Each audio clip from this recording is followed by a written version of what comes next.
Kultuur en kapitaal, hoe werk dit in ons skole? Ek is Leandie Braser en jy kyk na Skoolslim, dit is die SOS se potsending en by my vandag het ons vir Henk Skadekamp. Henk, baie welkom. Hy is die besturende direkteur van Kanton Beleggings. Baie welkom hierso. Hallo Leandie, is lekker om hier te wees. Ek gaan sommer begin deur te vra, wanneer ons van kultuur en kapitaal praat in 'n skoolkonteks, wat bedoel ons eintlik daarmee? Leandie, met kultuur praat ons van dit wat skool is. Dit is die doelstelling van die skool om kinders voor te berei vir 'n suksesvolle lewe en hulle skolasties te onderrig. En dan is dit die mense wat jy nodig het om dit te doen. So dit is 'n kultuur in terme van 'n skoolkonsep, is dit alles wat jy nodig het om die instelling se doelstelling te bevorder. Die kapitaal is dit wat dit ondersteun. Dit is die fasiliteite en die middele wat jy dan nou gebruik om daai doelstelling te ondersteun. So in kort sien ons kultuur as die instelling en kapitaal die fasiliteite en al daardie hulpbronne wat jy nodig het om dit te ondersteun. So, hoe beïnvloed 'n skool se kultuur dan die manier waarop hulpbronne, geld en dan natuurlik geleenthede gebruik word? Ek dink 'n skool se kultuur is bepalend van hoe kapitaal aangewend word. Dit is die kultuur, die doelstelling wat jy vir jouself in die vooruitsig stel, die wyse hoe jy jouself inrig wat bepaal wat jou houding teenoor kapitaal is, wat die rol en plek van kapitaal is in jou model. So kultuur is absoluut bepalend daartoe. Ek sê altyd dat by Kanton ons voorsien die leefruimtes wat die instellings nodig het. Maar dis die instelling wat bepaal hoe die leefruimte lyk. So, en dit is daai instelling se kultuur wat weer dit toelig en inlig. Ja. So, kan 'n sterk skoolkultuur soms meer werd wees as groot finansiële kapitaal? Ek dink 'n sterk skoolkultuur is altyd meer werd as kapitaal. Dit is bepalend en tot 'n skool se sukses.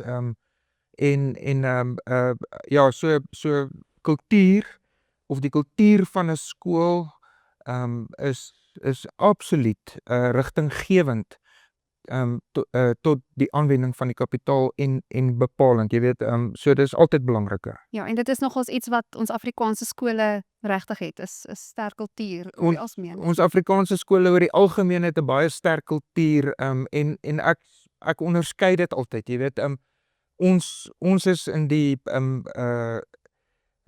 Afrikaanse wêreld is ons absoluut verbind tot ons skole. Ons kontrakteer as gesinne, kontrakteer ons skole in. Ja. Die huishouding in. Jy weet, en dit raak eintlik 'n gemeenskapsinstelling, die skool. Dis 'n verlengstuk van my as 'n ouer se opvoedingstaak. Jy weet, dis hoe ons houding teenoor skole is.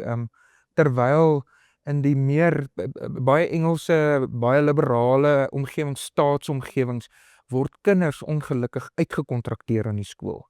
En die huisgesin het eintlik 'n afstand en dis die skool se werk om toe te sien dat daai kind 'n goeie opleiding kry of skolasties onderrig word sodat die persoon verder kan gaan, ja. So, hoe kan skole hul identiteit en waardes beskerm terwyl hulle steeds groei, moderniseer en dan ook finansiëel volhoubaar bly? Dit is hoe jy jouself oprig.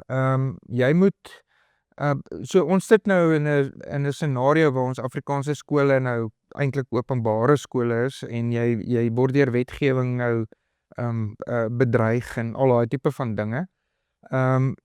Maar dit gaan oor hoe jy jou inrig. As jy jouself inrig waar jou bestaansdoel, as jy nou mooi jou bestaansdoel as skool gedefinieer het en uitgewerk het, as jy jouself inrig rondom daardie bestaansdoel en jy kapitaal posisioneer om dit te ondersteun. Met ander woorde, sekondêr, soos wat ek nou ook gesê het, die kultuur is altyd eerste prioriteit en kapitaal moet dit ondersteun.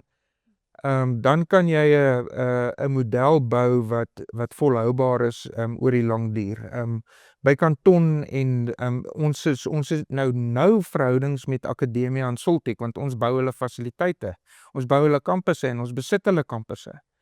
En hulle huur dit by ons, maar ons het nie inspraak in as kapitaal tot die wese van wie en wat hulle instelling is. Hoekom? Want ons het voor die tyd het ons dit so gaan uitwerk en dit so bedink.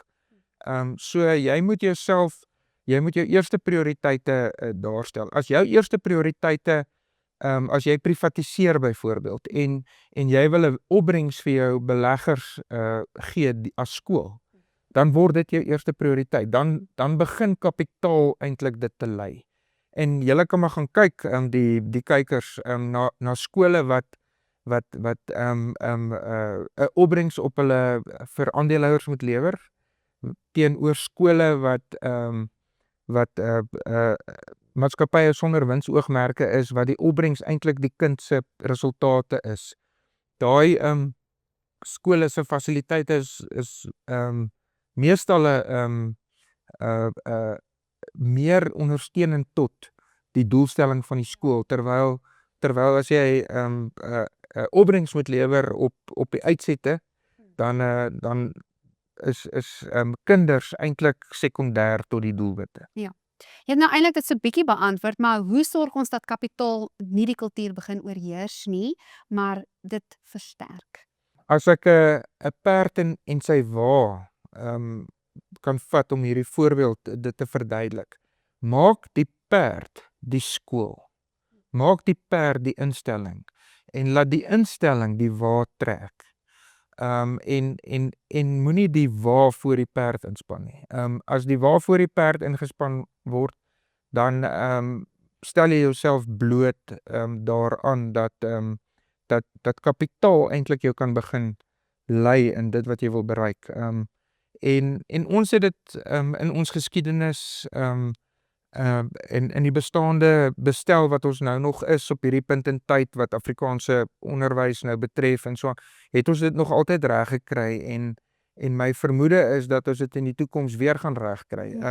Want dit is wie ons is. Die skool is 'n verlengstuk van ons huisgesinne. Ons kontrakteer die skool in die huisgesin se opvoedingstaak in.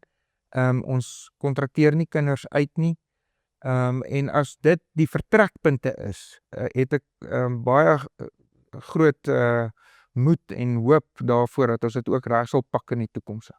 Ja, dankie Henk. Ek dink ek wil net so laaste vraag ingooi en vra die opwinding van Akademia se kampus. Waar trek julle nou as jy net vir almal wat nou luister net kan sê, waar vorder julle nou? Hoe gaan die dinge? Is julle opgewonde?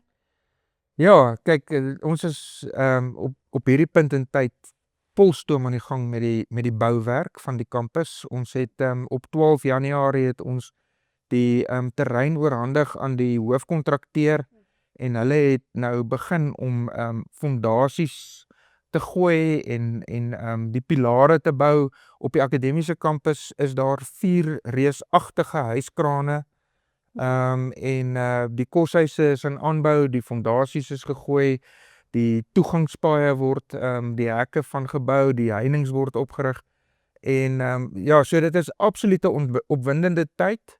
Ja. Dit is 'n baie gespanne tyd want ons is nou in 'n baan wat ons teen Oktober volgende jaar 2027 die terrein moet gereed hê sodat Akademia hulle self kan daar kan begin tuis maak sodat hulle Januarie 2028 kan oopmaak. Maar dit is 'n lewenstaak, is 'n lewensvreugde ten spyte van die druk. Ja, ag dis wonderlik en baie dankie vir die werk wat julle doen.